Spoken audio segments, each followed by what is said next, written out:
O'tgan darsimizda PyCharm dasturini yuklab olish va o'rnatish haqida gaplashib o'tgan edik.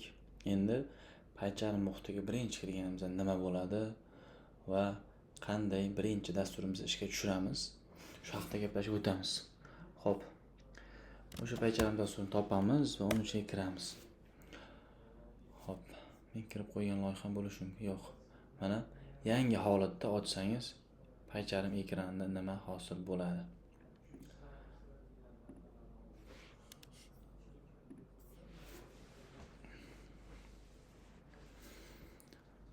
Xo'p, mana PyCharmga kiramiz. PyCharmga kirsak, xuddi shu narsalar hosil bo'ladi. Yangi proyekt yaratish, mana oldingi oxirgi kirgan proyektlarimiz, fayllar, welcome page va hokazo va hokazo. Xo'p, endi nima qilamiz? Odatda mana chekkasida new project degani bor yoki mana chekkasida o'zi file menyusi bor. File menyusida new project tanlaymiz, yangi loyiha ochish. Xo'p. Mana bu location qayerga joylashdi? Mana users papkasi, papkalar nomi, project, PyCharm. Mana bu eng oxirgisini o'zgartirsak, o'zgartiramiz. Chunki bu yo'li o'zi bor ochilgan papkalar. Men bu yerga nima deb yozsak, masalan, first project desam, xuddi shunday first project nomi bilan bajarib beradi. Mana bu qismlarga hozircha bizga muhim emas, hozir gaplashmaymiz bu qismini. Proyekt venv tursin va berilgan versiya bo'yicha tursin, hech qanaqa narsa shart emas ortiqcha. Va shu bilan mana create git repository, create welcome script kabi narsalar hozircha bizga kerak emas. Xuddi shu holatda hech qanaqa tegmasdan davom ettirishimiz mumkin. Faqat biz tegadigan qismi mana shu qismini. Mana keyingi safar second project deyishimiz mumkin yoki nimagadir oid, masalan, store proyekt, ya'ni do'konda proyekt yoki va hokazo bo'lishi mumkin. First project. Bizda hozircha kelinglar first project tursin. Xo'p. Create tugmasini bosamiz va xuddi shu holatda keladi. Mana first project papkasi, bitta venv degan papka bo'ladi, bo'ldi. Hech narsa bo'lmaydi.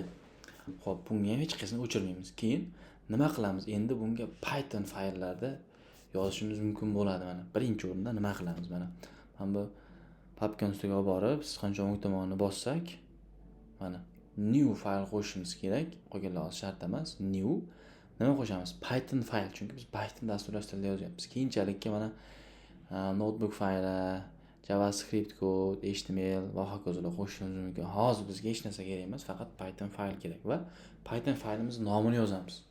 Masalan, main, ya'ni asosiy fayl deb yozib qo'yib turib, shunchaki main deb turib enter bossak, mana bizga main.py faylini yozib beradi.